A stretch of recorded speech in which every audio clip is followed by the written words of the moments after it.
Oh, snap. Welcome back to the Mystery Project on YouTube, on TikTok, on X, on Rumble. We're on all the platforms. Welcome in, everybody. YouTube, hit the thumbs up button for me.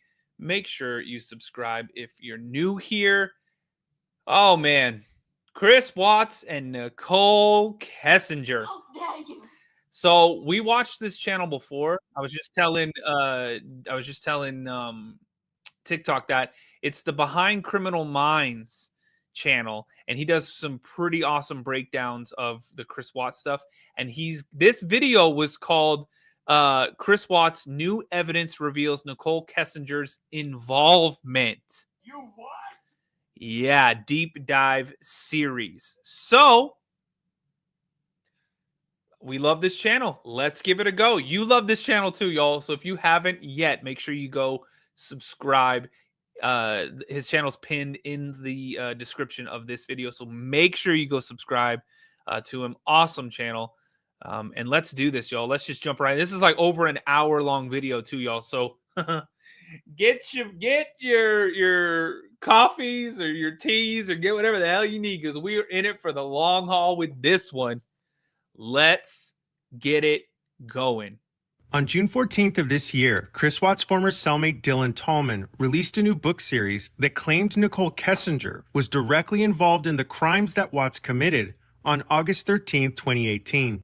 My name is Dylan Tallman, and my DOC number is 504789. Crazy. Chris Watts is my brother and my co-author. Tallman's books offer new insight into the potential motivations and mindset of Chris Watts, providing us the first detailed accounting of Kessinger's purported influence leading up to the crimes, with the books even going on to assert Nichol's alleged involvement in the crimes themselves, making the claim that she was present at Survey 319 the morning of August 13th. In today's video, we will continue our... How dare you? She was present? Oh, hell. That's what they're saying, y'all. deep dive analysis through the timeline of events, TikTok, hit that follow button. Keep tapping the screen like crazy. YouTube, thumbs up the video. Let's go. relying on the primary evidence and supported facts surrounding the case.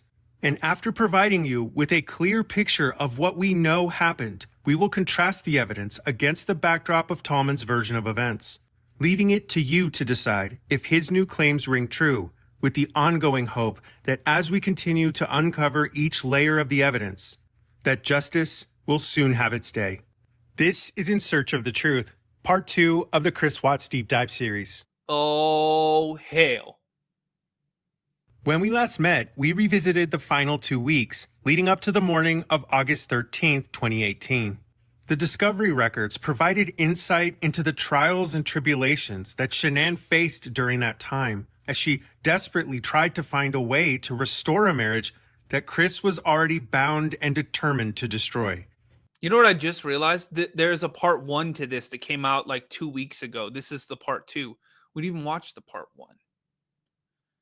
We might have to do that tomorrow. But just hours after Chris would enact his cruel and unfathomable crimes, his vain attempts at secrecy would unravel under the weight of Shanann's family and friends, who from the very beginning would not relent. They were determined to hold Chris Watts accountable for the truly monstrous acts that he had already committed.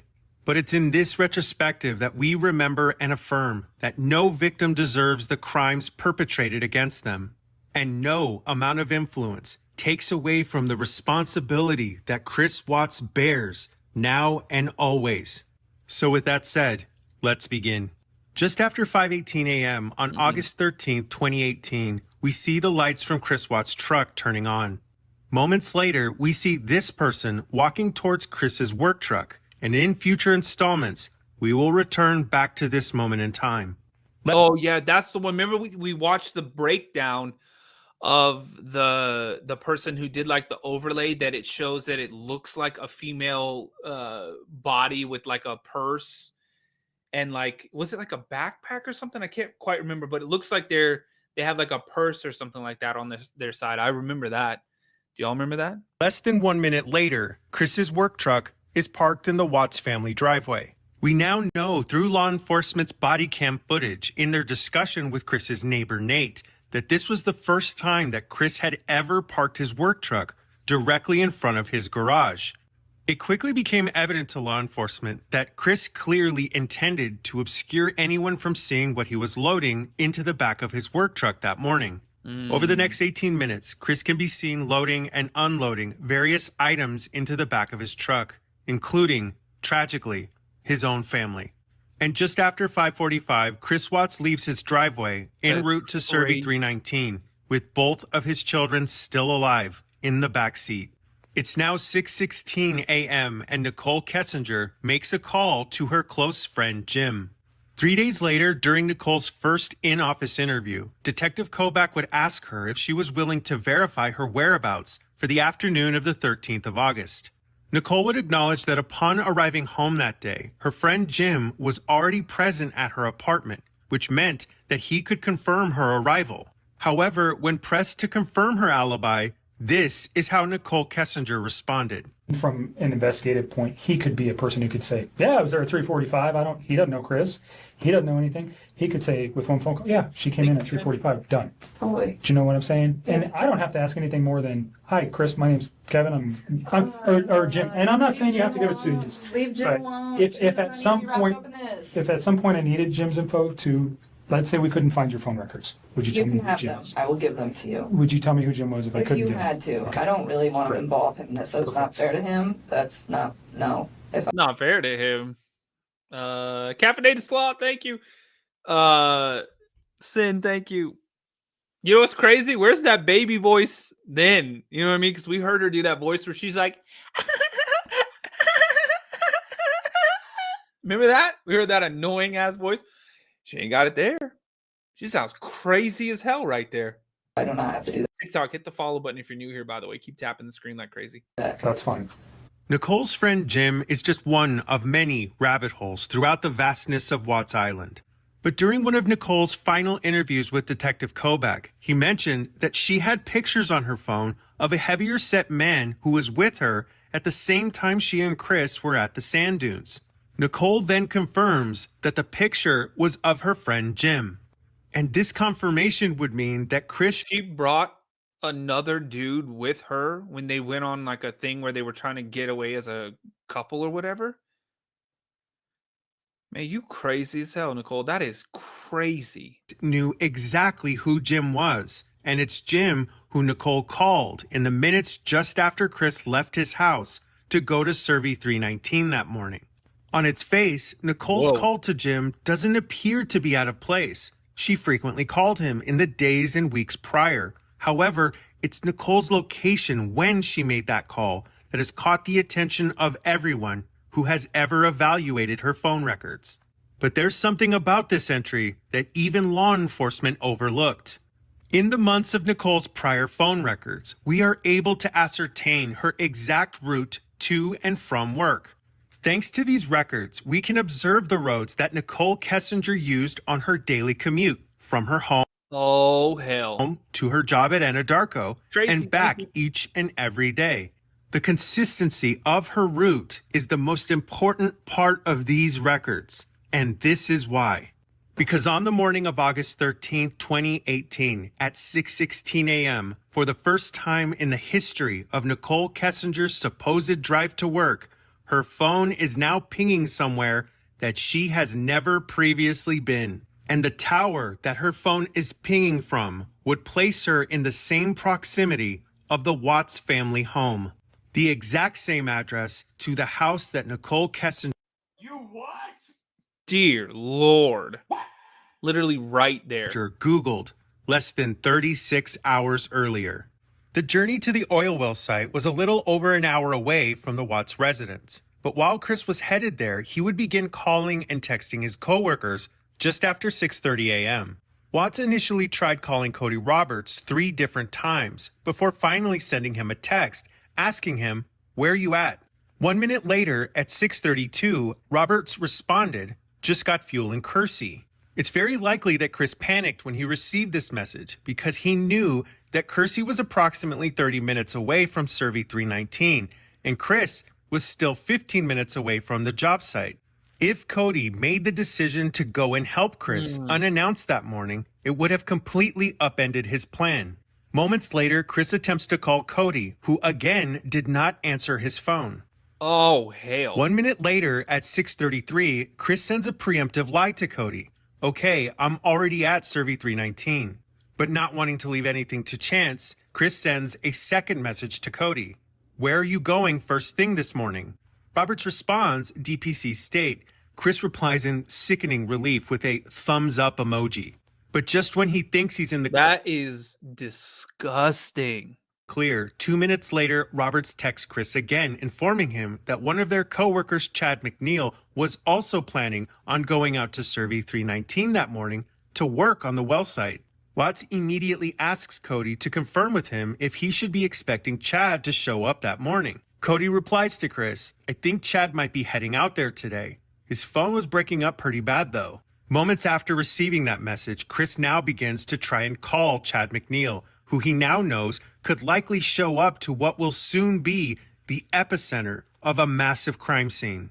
Chris knows that he cannot arrive to the work site with his entire family in the truck, Yeah, unalive. especially if his coworkers show up while he's trying to hide the monstrosity of his crimes. So as he speeds 6 words I can't say. down the highway, Chris picks up his phone and tries to get Chad to answer, but again, no response. 2 minutes later, and it's now 6:41 a.m., Chris is now just minutes away from Survey 319. He opens up iMessage and sends a quick text to Chad asking him, You headed out to Survey 319? I'm already out here. Cody said something about pumping up the 1029. Just after 6:43 a.m., and Chad McNeil finally responds. He takes Chris up on his offer and tells him to have Cody Roberts bring the cables that they need to do the job. He acknowledges, and just 9 minutes later, Chris Watts arrives at Survey 319. To those who are familiar with everything that transpired over the course of the next 30 minutes to an hour, all we know with certainty is that whatever remained of the man that Chris Watts was prior to the events of this day, that man no longer existed. Yeah, there wasn't any man there to begin with. That dude is a insert expletive. And no On Rumble, you could say it. And if you're in the chat in Rumble, say what he is. one will ever be able to help me to understand how anyone is capable of what Chris Watts himself has admitted to doing just after he arrived at Survey 319, the morning of August 13th, 2018. But this You're gonna burn in hell for all that too. You got jail and prison to look forward to now, and then you got hell to look forward to. was just the beginning of Chris's cowardice that day, because at 7:40 a.m., Chris sent Shanann a spoof text that was a calculated measure meant to establish his future alibi for Shanann and the girls' whereabouts. It was a cruelty intended only as a means to temporarily fool Shanann's friends and her family. In the message, he said, if you take the kids somewhere, please let me know where they are at. And he sent those words while standing You are sick. mere feet away from them. Moments later, Chris called Troy McCoy and then began sending various messages to his coworkers that he knew were planning on showing up to the crime scene that he had just created. But at Right? 7:43, Chris Watts took a picture that many now believe establishes that Nichol Kessinger knew far more than she would eventually claim to law enforcement. Oh, this part, y'all. This part. Tracy, thank you so much for that. TikTok, if you're new here, hit the follow button. My name's Patrick. If you like true crime, we're live every night, every day. We do videos constantly. Hit the follow button. Come on over to YouTube also if you want to see all the videos, because on TikTok you can hear them, but you can't see them. And YouTube, I love you guys. Make sure you subscribe. And everybody watching, hit the thumbs up button real quick for me. Let's get at least 100 likes. Come on, y'all. All right, let's keep going. Over the next hour, Chris's coworkers would begin to show up to the work site, completely clueless to what Chris had just done. No one noticed anything particularly strange with Chris concerning his demeanor, his clothing. In fact, That's even worse. That dude, he was around people that see him a lot, if not every day at work, and they didn't even notice anything different about him because he's just like, just a normal day. the only thing that seemed out of the ordinary was the physical location of where Chris parked his truck that morning.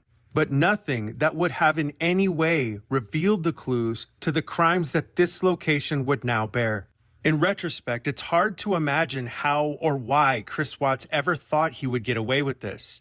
Over the years, many have speculated that limerence played a role in the irrationality of Chris's behavior. Yeah, you said I'll never understand why he didn't just divorce her, right? Why the hell are any? We read so many and we watch so many of these stories where it's these crazy dudes, like the one we did last week where the guy shot the wife and their dog. How dare you? The dog also?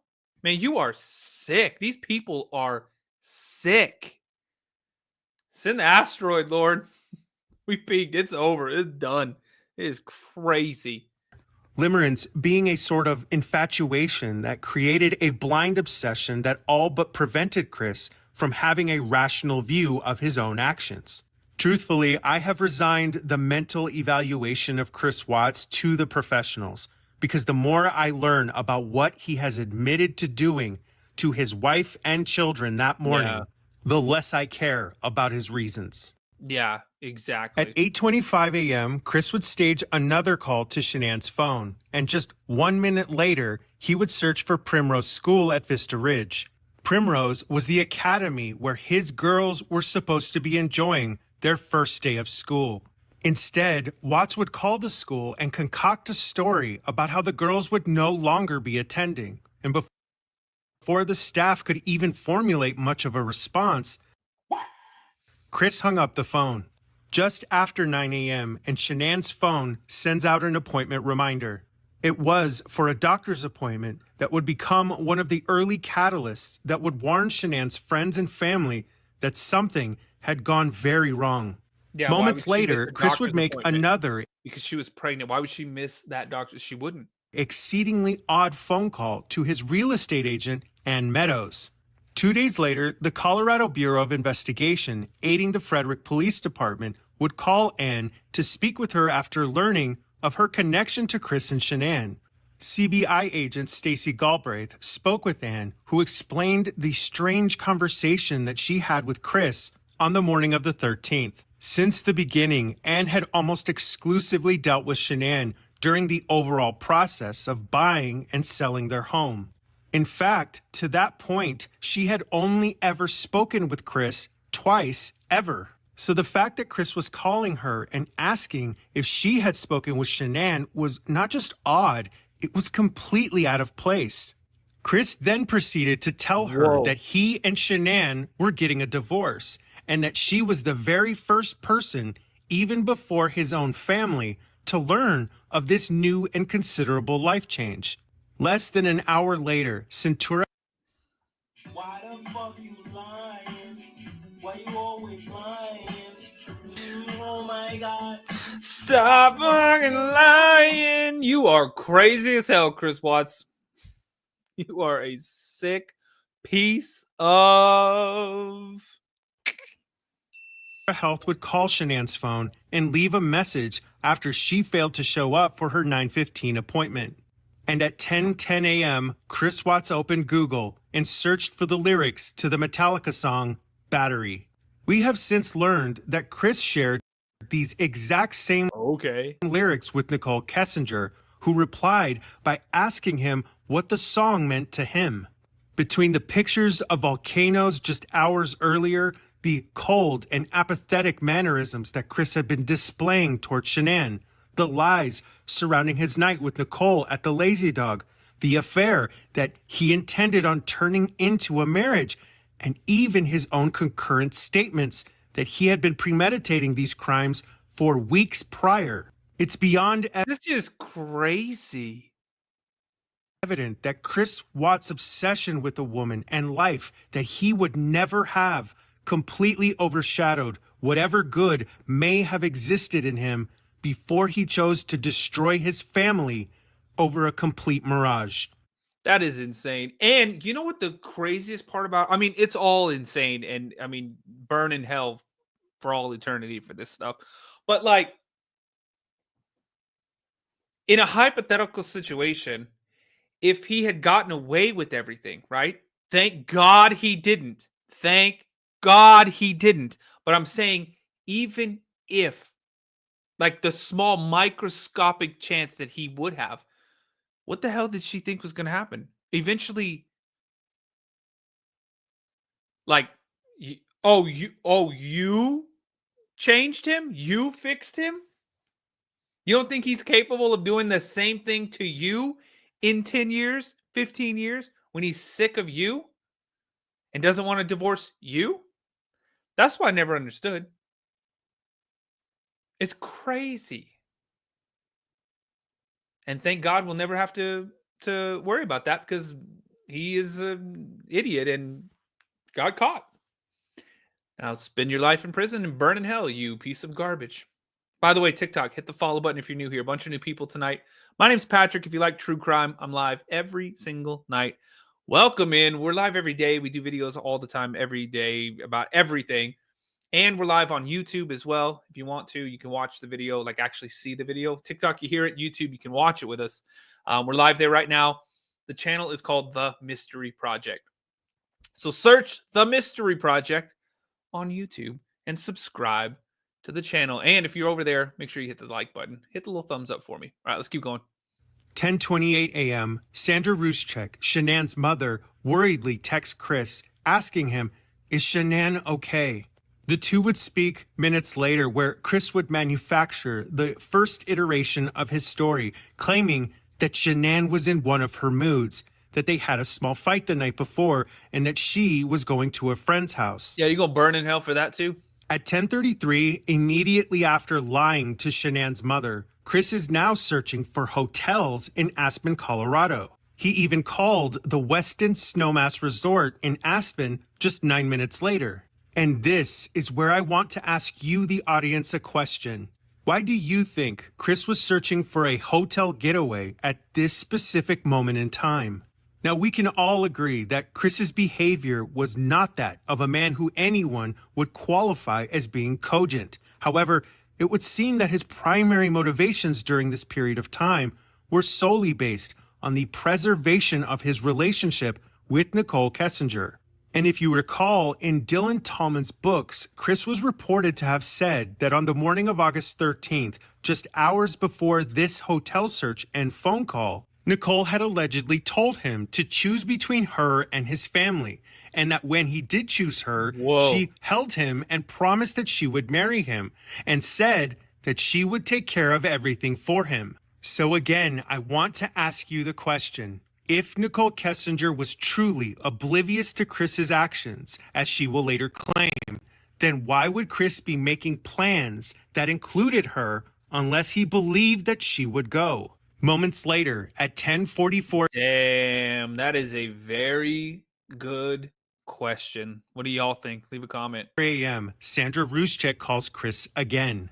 She would go on to call Chris one final time, as it was now becoming completely obvious that Chris was not going to help the Ruszczyks locate Shanann, that in fact, he was likely the reason that Shanann wasn't answering her phone.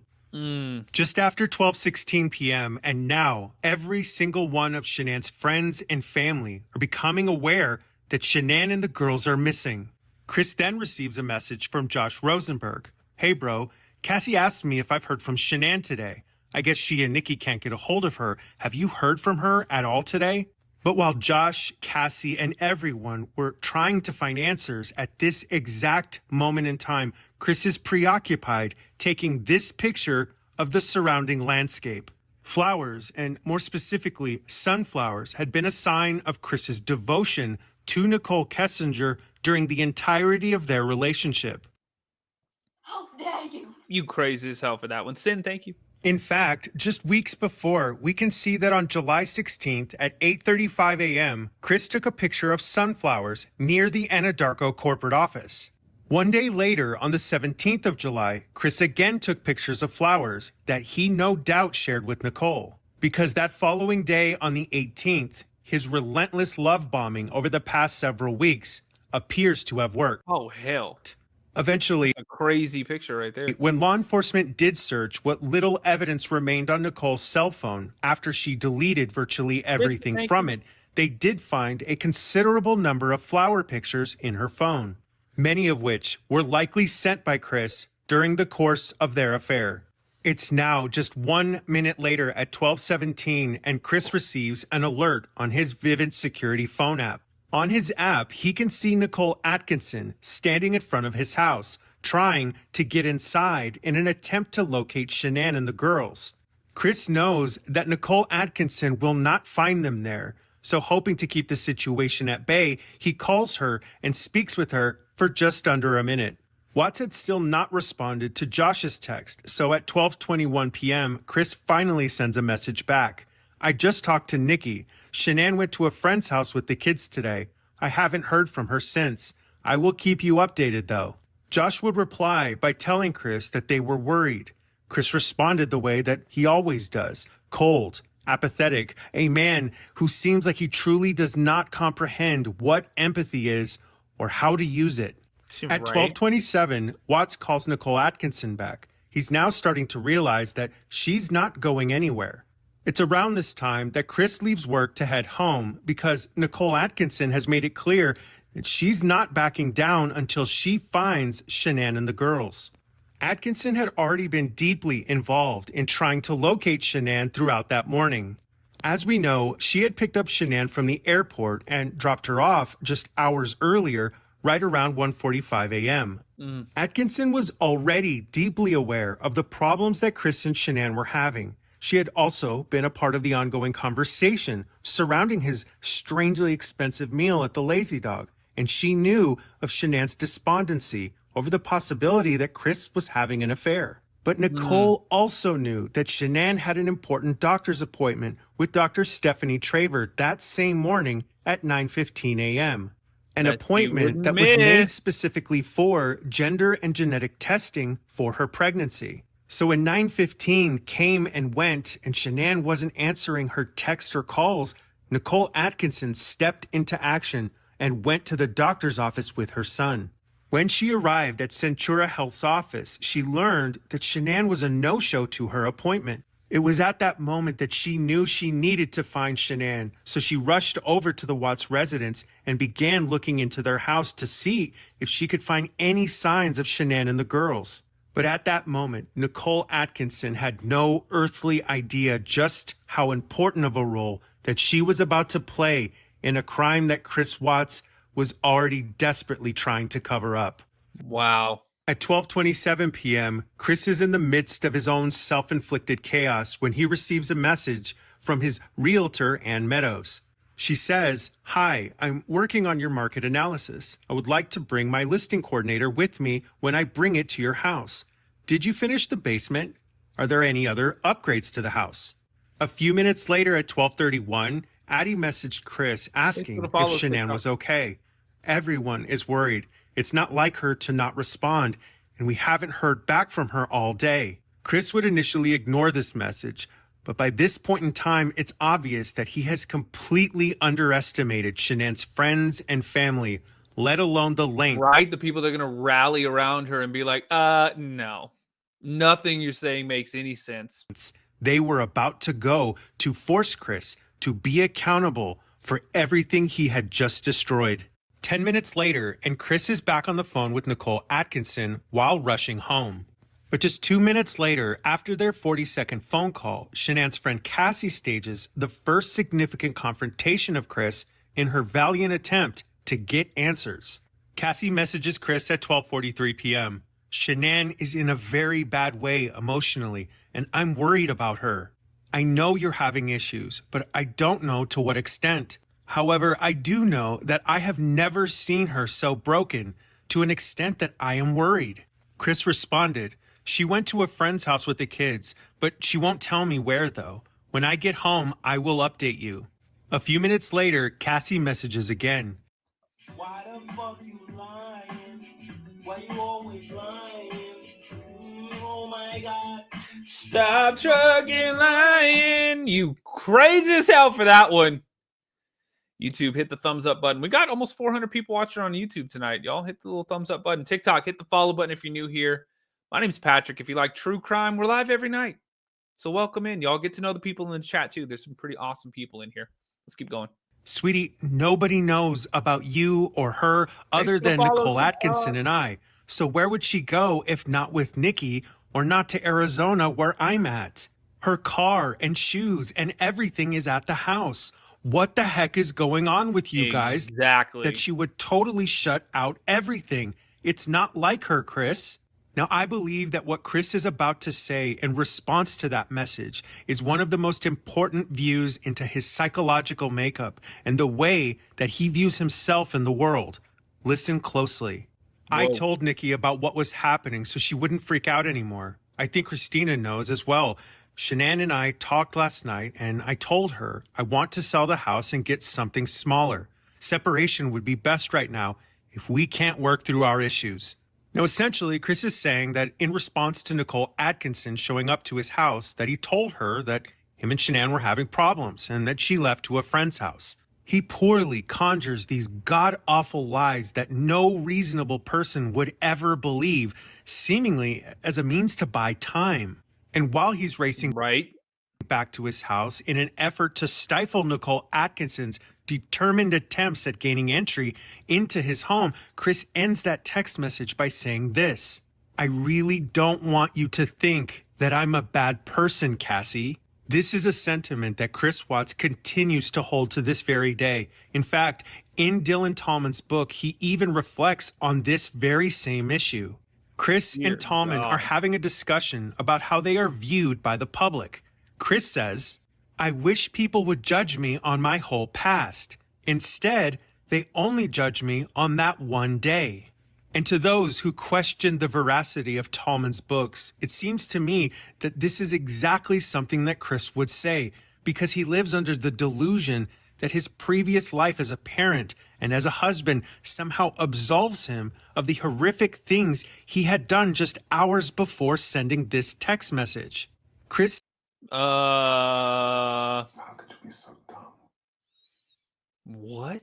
He must be crazy. I mean, we know he's crazy as hell, but like to think like that, you are insane, dude. seems more concerned about how he's perceived than taking any form of responsibility for his actions. And that's precisely why Chris Watts has sprinted towards an entirely new obsession with religion, because he cannot handle the fact that he is objectively a bad person. Yeah, that he's gonna burn in hell. He's trying to save his soul now.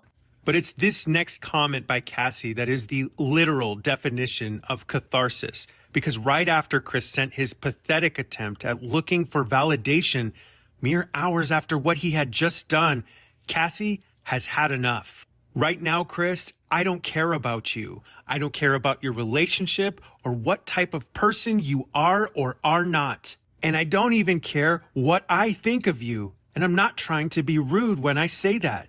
And right after Wow. Cassie says exactly what all of us are thinking, Chris continues to demonstrate the apparent actions of an unbothered sociopath. Because while he's racing back home, he makes sure to take the time to respond to his real estate agent's previous questions, telling her the basement is still unfinished, no other upgrades. By 1:03 p.m., Cassie is done messing around. She rightfully chastises Chris, telling him that her only concern is for his wife and for her well-being. She tells Chris that Nikki is calling the police, saying that Shanann is broken emotionally. She explains to him that Shanann's blood sugar dropped due to not eating, and it could easily cause her to pass out. So unless he wanted the police to bust down his door, he better get home and check on his family.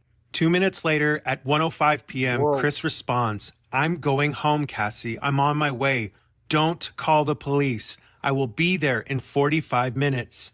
It's hard to imagine what would have happened if Shanann's friends were not as involved in her life as they were. If Chris had been given Right. the opportunity to spin his lies uninterrupted for just one more day. Just after 1:13 p.m., and Troy McCoy texts Chris asking if everything was okay, telling him, if you need anything, let me know. 1 minute later, and Chris is still answering random, completely unimportant questions to his real estate agent. At 1:31 p.m., Nicole Atkinson calls Chris again, trying to ascertain where he is. He tells her that he's still en route and he will be there shortly. But Nicole Atkinson refuses to wait even 1 minute longer, There so you she go. calls the Frederick Police Department and eventually speaks with Detective Dave Baumhover. During the call, she conveys the urgency of the situation, that Shanann was not only pregnant, but that she was also diagnosed with lupus and diabetes. Atkinson would explain that after she left Shanann's doctor's office, she arrived at the Watts residence and tried to gain entry into their home. However, the front security door interior latch was locked and prevented her from accessing the house. It was then that Atkinson's son looked in the garage window and noticed that Shanann's vehicle, along with the girls' car seats, were still inside. Just after 1:40 p.m., Officer Coonrod responded to Nicole Atkinson's request for a well check. This body cam footage begins when Officer Coonrod arrives to the Watts family home. Upon arriving, both the officer and Nicole Atkinson attempt to see if they can gain entry into the house or to locate Shanann and the girls. Approximately 15 minutes later, Chris Watts arrives, and this is the first time we get to see just how suspicious his behavior was from the moment he stepped out of his vehicle. Eventually, Chris is interviewed by Detective Baumhover, who arrives at the scene a short time. He does look crazy as hell, running around. You look guilty as hell right there. Later, Chris will concoct his first set of lies to law enforcement, claiming that her disappearance was only because he and Shanann were having marital problems. He told Detective Baumhover that he woke up at 4 a.m. and left for work at 5:27. However, like most things with Chris Watts, none of that was true. Chris claimed that both he and Shanann were in tears that morning. However, they did not argue, and that Shanann had told him that she was going to take the girls to a friend's house later that day. Throughout the entirety of this body cam footage, But her car's still there. only thing we know at And so are their car seats. this point in time with certainty is that Chris was capable of committing a crime, the details of which most people could not begin to fathom, and just hours later, he is completely calm, cool, and collected. How dare you? That is crazy. It's why so many of people have made the assertion of psychopathy when analyzing his behavior and body language, because regardless of what Watts or his family has to say, he appears completely unbothered. However, that was about to change when law enforcement learned that Chris's neighbor Nate had evidence that proved that Chris was the only person who was seen leaving the Watts residence that entire day.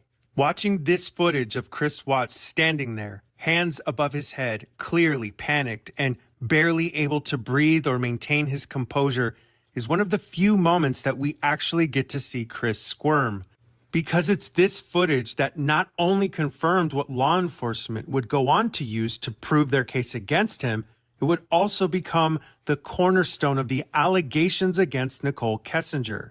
And before we're done with this series, it's my hope that you will understand exactly why. By 2:10 p.m., Chris is now receiving messages from many of the friends of Shanann. Christina Meacham texts Chris, "What's going on? Where are you? We are so worried." 1 minute later, Chris staged another fake text to Shanann sending, "Where are you?" just after 2:11 p.m.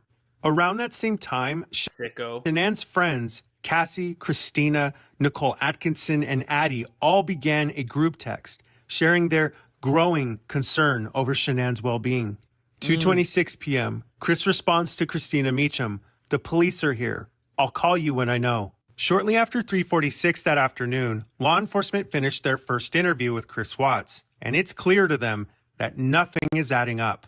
They would find Shanann's phone, her Gee, I wonder why. purse, her car, her medications, everything is still in their house, along with the girls' car seats and everything else that Shanann would have brought if she had ever left the house that day. At that time, Addie messages Chris to inquire what's happening, conveying her concern over the worsening situation. Shortly thereafter, the two would speak on the phone for just over 6 minutes. But as soon as Addie got off the phone with Chris, she sent a group message to all of Shanann's concerned friends. The police need to look at Chris's cell phone and his computer. The discovery records tell us a tale of the pain Right. that everyone endured because of Chris's selfishness that day. It is still hard to fathom what he did, let alone why. But one thing was clear throughout every page of these records. Shanann Catherine Ruszczyk was loved by everyone and anyone who knew her. It's 4:22 p.m. and Kelly Burke inquires what law enforcement is saying about the search for Shanann. Chris let her know that a missing persons report would be filed the following morning if Shanann hadn't turned up by then. A few minutes later, Burke asks Chris if Shanann was awake when he left for work that morning. Chris continues the lies by saying, "I only talked to her early this morning, between 4 and 5 a.m. I think she went back to sleep afterwards. She was still there when I left. Kids still sleeping." Burke responded to Chris, telling him that she's scared. And this time, Chris would actually tell the truth. He told her that he was too, but Chris's fear was for an entirely different reason. Right? Yeah, he wasn't scared because he was worried about them. He was scared because he was worried people were going to find them. At 5:01 Sick son of a. p.m., Nichol Kessinger attempts to call Chris twice. Oh, hell. Oh, hell. TikTok, hit the follow button. Bunch of new people in here tonight. YouTube, same thing. Y'all hit the subscribe button if you're new. Hit the thumbs up button. And TikTok, keep tapping the screen like crazy. Thanks for the love, you guys. Thank you for the support. Let's keep going. Fortunately, he doesn't answer either call. Nichol will go on to tell law enforcement that Chris had texted her earlier, mentioning in passing that his family was gone, and asked her to call when she could. But Nichol will also claim at the exact same time that for the entirety of this day, she was not concerned at all about what Chris told her surrounding the events of Shanann and the girls disappearing that day. Thank you, Brittany. Thank you. Nichol will claim that she just assumed that Shanann took the girls Fire, to thank a you. friend's house and that there was nothing to be concerned about. By the evening of August 13th, every one of Shanann's friends and family were in a complete and justifiable panic. They would eventually suggest to Chris that he should call all of the local hospitals in the area to make sure that she wasn't admitted for a health-related emergency. Right. At 6 p.m., Heather, thank you. Lori, thank you. Chris would call 4 different hospitals in the area, including Good Samaritan Medical Center in Lafayette, St. Anthony's North Health Campus, Longmont United Hospital, and UC Health in Broomfield. And Chris made these calls to check to see if Shanann and the girls was at any one of them in just 4 minutes. In Detective Prill's discovery report, he realized that Chris could not have made all 4 of those calls in such a short amount of time. So he got on the phone and called each hospital, asking for a completely fabricated person to gauge the amount of time that it would have taken for Chris to Yeah, that's probably a 10, 15-minute conversation per hospital on a good day. receive a response. And it came to no one's surprise that it took 2 minutes just to get an answer from one of the hospitals, let alone all 4. But by 6:23 p.m., Kelly Burke asked Chris if he had any luck in his attempts to locate Shanann at any one of those local hospitals. All he said back was, "No luck at all." More lies at 6:30 p.m. when realtor Ann Meadows asks if Shanann was okay, making note of the fact that she had been absent from their group chat discussion that whole day. Chris responded saying, "She hasn't been around all day. It's very odd." At 6:52 p.m., Chris messages Samantha Pasley, telling her, "I'm praying so hard. I'm sick to my stomach. Cops searched the house up and down and drilled me pretty hard. I have no idea where Shanann and the girls could be." A little more than an hour later, Chris responds to Samantha one final time. Law enforcement was just being thorough. They got to do all the digging they can. "I saw the girls this morning, and yeah, people are helping me search. You don't need to get on a plane, though. We have a lot of support here." This is it. This is why millions of people all across the world completely abhor Chris Watts and the things he did that day.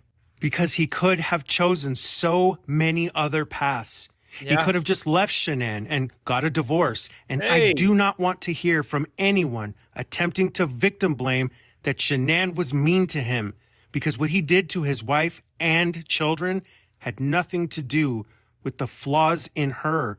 They had everything to do with the flaws in him. And he proved that with every one of these messages to her friends, her family, and even to her own Right. parents, because he willfully fed them false hope, knowing full well the gravesite he left behind at Serby 319. And to this day, there's no signs of contrition, no heartfelt apology. There's zero humility. And Yeah, the evidence shocking. that Chris Watts was absent of any meaningful contrition for his actions was about to be put on full display the evening of August 13th, when he would get on the phone with Nichol Kessinger for the last and final time. In 2015, I underwent a major spine surgery after a serious car accident that completely sought coddlement. Only a few, no need to visit, only a few clicks away from potentially changing. That's for 50. Just after 9:48 on I think that was one of his ads. August 13th, the day of the crime, Chris Watts called Nichol Kessinger, and the two would initially speak for about 50 minutes. 30 minutes later, Nichol would call Chris this time, and they would speak for 52 minutes. Later that night, from 12:08 to 2:18 a.m., the two would speak off and on for an additional 54 minutes. And to those counting, that would mean that from 9:48 p.m. until 2:18 a.m., a span of just about 6 hours, Chris and Nichol spoke for a combined total of 2 hours and 36 minutes. And just wait till you hear what Nichol Kessinger How dare you? says when she's asked to recall their discussion that evening. Oh yeah. On Monday night, so a couple things. I told you he had like texted me, and then at the end of the night, he had called, or I called. I think he called me, but either way, we were on the phone with each other. And like at some point when we were on the phone, he was like, do you want to FaceTime? And I remember I was laying in bed, and I was just like, you know what? Okay, let me turn on the light. And I remember I turned on the light, and we FaceTimed. And when we FaceTimed, he didn't really say much. Like, it was almost kind of awkward. I don't even know why I didn't think of this earlier, but it was very short too. It was super brief. And I remember What's short? What? What is short? Like a couple of minutes or 30 minutes? Oh, no, I bet it was only probably like less than 5 minutes. I think it was only like a couple of minutes. Okay. Now, without context, listening to Nichole's interviews with Detective Kobach can be so deceptively benign. If you didn't know the details surrounding that evening and everything leading up to it, if all you heard was her talking about her conversations with Chris that night, I could understand why many people made the wrong first impression and assumed that she was not involved. But as they say, the devil's in the details. So let's keep listening. I think we were like talking a little bit, but he was laying down on a mattress that didn't have any sheets on it. And I was like, okay. So I was thinking like, well, maybe he's in bed. I don't know what's up. But I remember asking him like, where's your sheet? You know? And he's like, oh, I washed them. And then this is the part I don't remember if this sentence right here came in the FaceTime conversation or if it came in a phone conversation prior to the FaceTime conversation. But regardless, this next sentence came on Monday night, and I'm so sorry that I cannot always remember chronological every little detail. That's okay. It's understandable. There's so much. But I remember he was saying that he was cleaning the house to try to keep busy, to take his mind off of things. And this was on the phone. So far, Nichol has successfully deflected Kevin Kobach's questioning by insinuating something sinister surrounding Chris's laying on his bed without his bed sheets. Yeah. She knows that it implies that he was up to no good, but she also knows that she spoke with Chris for nearly 3 hours, and there's something else she's hiding about the morning of the 14th that she's praying Detective Kobach won't bring up. I didn't honestly think that much about it originally because that man is always cleaning. Like, he's a very, very, organized, meticulous, clean individual. Like, he's the type of guy that will, vacuum his whole house one week. You what? And if there's rooms that don't get used, he'd vacuum again the next week just because it's part of his routine. Okay. So the fact that he's cleaning to kill time and take his mind off things did not seem like a super red flag to me. Every time that Nichol Kessinger is trying to deflect, every time that she is attempting to subvert the truth. She accomplishes this very much like a magician. In one hand, she provides you with a distracting story that very likely has elements of the truth, while at the same time using the other hand to hide whatever it is she doesn't want law enforcement to see. Nichole's comments about Chris doing laundry and the bed sheets sounds incredibly contrived because, again, she's still hoping that Kevin Kobach will not find the one thing that she cannot explain.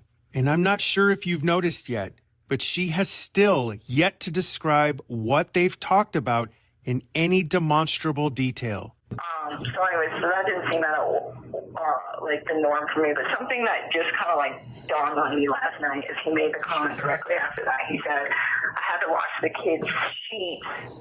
He was like, they smelled.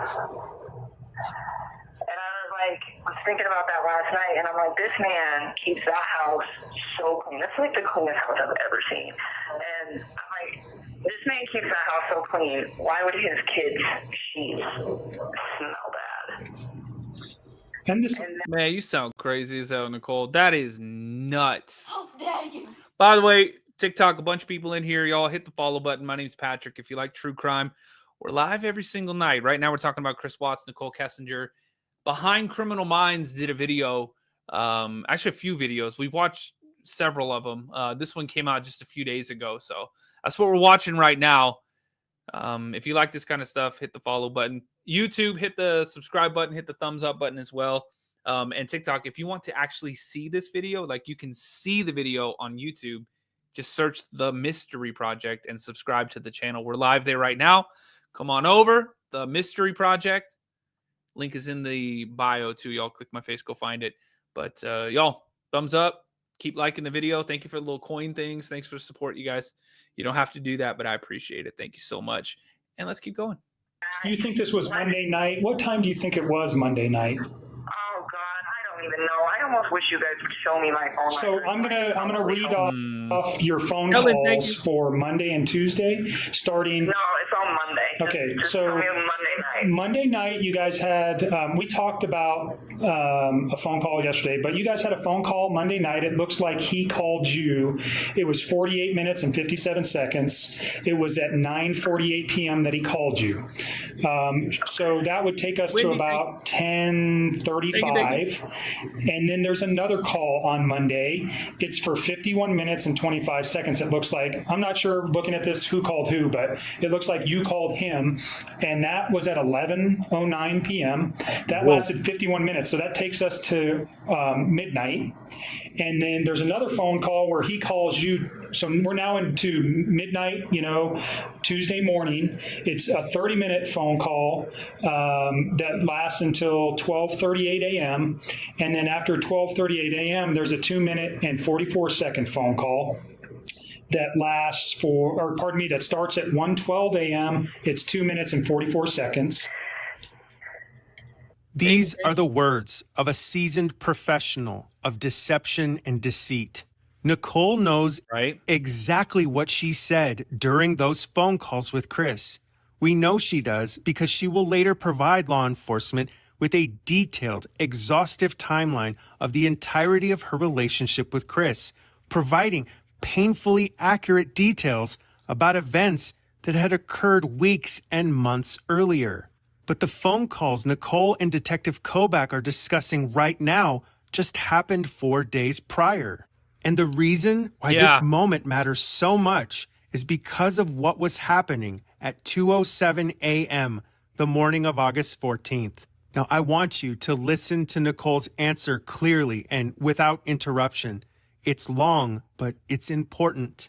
Because this is the one and only time that Nichole provides a reconciliation of those conversations. And remember, what you're about to hear satisfied law enforcement, CBI, the FBI, and DA Michael Rourke as a sufficient answer concerning what they discussed for 156 minutes, less than 24 hours after Chris Watts committed his crimes.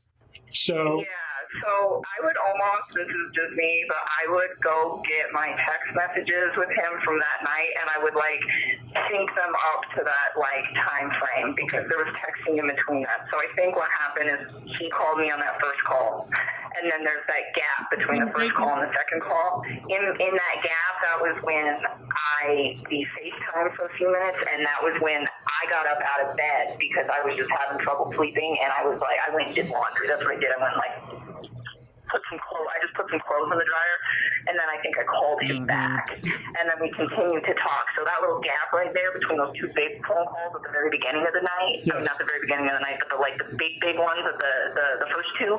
So in between that gap, there's like a quick FaceTime. So you think that 2 minute and 44 second is the FaceTime? The one at the very end? Yeah. Well, so there's I don't even think the FaceTime's on there. Okay, the FaceTime occurred in between those two big phone calls. Okay. Okay. So it was one big phone call, and then there's a FaceTime, and the FaceTime's short. It's only a few minutes, and then there's probably just a few more minutes. There's a few more calls on Tuesday. So 112 is the 2 minute and 44 second call. That lasts till approximately 114, and then there's a long gap until 150. So another 45 or 35 minutes, and then there's a 7 minute phone call. That phone call lasts till 1:58 a.m. and then there's a 10-second phone call at 2:07 a.m. followed by. I think he calls you and maybe leaves a voicemail or something, or you don't pick up. So there's a 10-second call, and then directly after that, there's a 10 minute and 24 second phone call. Okay, so I'm talking about the two at the very beginning. The two long really ones. Long one. And is that when he's talking about the kids' sheets? With the sheet. Okay, so yes. I will help you line this up. Like, I almost want to just come in there and like drop and drag all of my texts to where they were going. And you know what? We may meet and do that here coming early next week. Did you hear what just happened?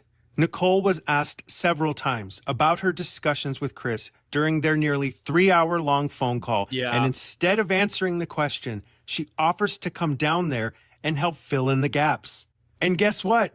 That never happened. But something very important did happen just before 2 a.m. that night of the 14th. Whoa. While Nichol was speaking with Chris during the call that began at 1:51 a.m., minutes later at 1:58, Chris began receiving a number of phone calls from the Frederick Police Department. So Chris and Nichol got off the phone, and at 2:05 a.m., Chris returned Officer Ed Goodman's phone call from his work cell phone. But mere seconds later, Nichol Kessinger called Chris's cell phone and stayed on the call while Chris was being interviewed by Officer Goodman. And the interview we have been listening to between Nichol Kessinger and CBI agent Kevin Kobach took place on the 17th of August, less than 4 days after Nichol eavesdropped on Chris's discussion with law enforcement. And it just happens to be the exact same phone call that would become the very last time that Nichol and Chris would speak again. But I have a question. Why would Nichol want to know what law enforcement was saying? If she was not involved in this crime in any way, then why would Chris have her on the other line? Yeah, that doesn't make any sense. Why do y'all think that would happen? Leave in the comments. Listening in. Remember, Nichol would claim in her first in-person interview that she didn't even suspect Chris of anything until the following day. So knowing what you now know, listen to the very next thing Nichol Kessinger said as Detective Kobach began to press her about these calls. Mir, thank you. Yeah, well, all those phone calls at the very end of the night, that was me freaking out. Like, if you look at my text, a lot of that was like, I can't sleep, I'm really scared, where's your family? That was like me freaking out and him calling to like try to reassure me, or me calling him like, please talk to me, I'm super scared, where's your family? Like, those little ones at the very end of the night are me not being able to sleep and trying to get him to like talk to me about like, and just, I guess, making sure everything was okay. So those like real late ones, and that's why they're all kind of like sporadic. So I'd be up for like an hour, and then I'd fall asleep for like 15 minutes, and then I would like wake up and start stressing again and try to call them back. Like, so that's why there are all these like little sporadic ones throughout the end of the night. But those two big ones. So yesterday. Why Why the fuck you lying? Why you always lying? Oh my god. Stop fucking lying. You crazy as hell. I will fall asleep for 15 minutes and start stressing and sporadically call him again. What? How dare you? You sound crazy as hell. TikTok, hit the follow button. YouTube, hit the thumbs up button. We talked about Tuesday was mainly text messages regarding your confrontation about his wife being pregnant. Doesn't all of this start to make a lot more sense now? Because again, if Nichol Kessinger isn't involved, then what would she have to be so scared of? Why is she unable to sleep? Why is she asking Chris to calm her down? If she wasn't involved, then what is she so panicked about? Yeah, she'd be like, wait, what are you talking about? But it's probably not a surprise by Politics, now, because immediately after Nichol implicates herself by virtue of her reaction alone, Detective Kobach responds by completely changing the subject. Nichol Kessinger had spent the last 2 months gallivanting around with a man who she knew was married. She never once showed any concern over Shanann's well-being before. In fact, she outright refused to even say her name. But even more importantly than all of that combined is if Nichol was not involved, then she had no reason to suspect that anything had happened to Shanann or the girls during these initial calls. Because I would like to remind you that 24 hours before this conversation took place, Nichol conducted her first in-office interview and previously said this. Did that strike you as odd? But you're thinking maybe she just left. I just thought she needed to like get away from the situation. I mean, that didn't seem that awkward to me that a couple that is going through separation would be like, I need to leave. I just need some space. Like, it didn't even, like, process. I was like, okay, like, give her some space. I really thought she left. I was like, let her fucking go. You know, come back today. She'll be all right. Let her cool down. She'll be here. It'll be okay. You know, like, how do we convince? Like, I think she's just upset. And then. And it's here that I want to contrast what we've learned against the backdrop of Dylan Tallman's books. After taking the time to read them, there are a few important things that I've learned. I, like many of you, have a healthy dose of suspicion anytime new claims arise from Watts Island. And it's for that reason that I have evaluated Tallman's claims by trying to ascertain if there is any uniformity to the way that he describes Chris Watts. Much of what he conveys is identical to how we know Chris communicates, the way that he speaks through coded religious idioms, and more importantly, the univocal narrative that he provides, which is synonymous with what we already know of Chris Watts. In Tallman's second book, he writes about a discussion that he had with Chris concerning the morning of August 13th. He states, "On the morning of August 13th, I was going to check in with Nichol because we had plans to meet up before work. My plan was to skip work and spend the day with her until all of this transpired. I immediately thought of Nichol, and I thought perhaps we could start over somewhere in North Carolina. But losing my wife made me feel doomed, alone, especially the thought of losing my mistress too. So I met up with Nichol where we were supposed to rendezvous on the way to work. She was so calm about the whole situation. She told me to just go to work like I was supposed to, and she asked me about the girls. We talked it over for a while, and we decided that we could make it look like they went missing. Now, if this account is to be believed, it would mean that on the morning of August 13th, Chris not only met with Nichol, but that she helped encourage and direct him on how to cover it up. Tallman's next segment goes on to say, when Chris was asked what they decided to do with Shanann after he had already committed his crimes against her, Nichol responded by saying that she would take care of it. Later on, Tallman confronts Chris and asks him if he had any help in the commission of the crimes against the girls. Chris responds by saying, "Yes, I did." Tallman asks him, "Did Jezebel help you?" Chris sighed, and eventually he responded, "Yes." Over the last 6 years, Whoa! How dare you? years, so many of us have quietly watched and listened to the countless documentaries and iterations of this case. Every single time we are reminded of these moments, we grieve with her family, knowing the unimaginably heavy price they continue to pay for a crime that should just never have happened. Yeah. This retrospective is our way of continuing Senseless. to advocate for justice for the people who matter most in this case, Shanann, Bella, Cece, and Nico. But we also want to remember all of the victims of violent crime that happens all over the world. This case is representative of what happens far too often in the criminal justice system when law enforcement applies blinders and forgets that a conviction is not justice. Justice is incomplete until everyone involved is held accountable. And as we near the end of another year, we hope and pray that we are one step closer to justice. And until a time where that hope becomes a reality, we will never stop advocating for what's right. We will never stop advocating for the truth. Oh, damn. YouTube, do me a favor, hit the thumbs up button. Let's get 200 likes. We're very close. And hit the subscribe button. Crazy, man. I love this channel, y'all. Behind Criminal Minds. He's pinned down in the description of the YouTube video. TikTok, if you want to find him, come on over to YouTube. Subscribe to The Mystery Project. That's my channel. And you'll find the links to everybody down in the descriptions of the videos. So, YouTube, I love you guys. Have a good night. It's going to kick you over to the haunted side on YouTube. Go watch some of that stuff as well. Make sure you go like that stuff. And I'll see y'all tomorrow.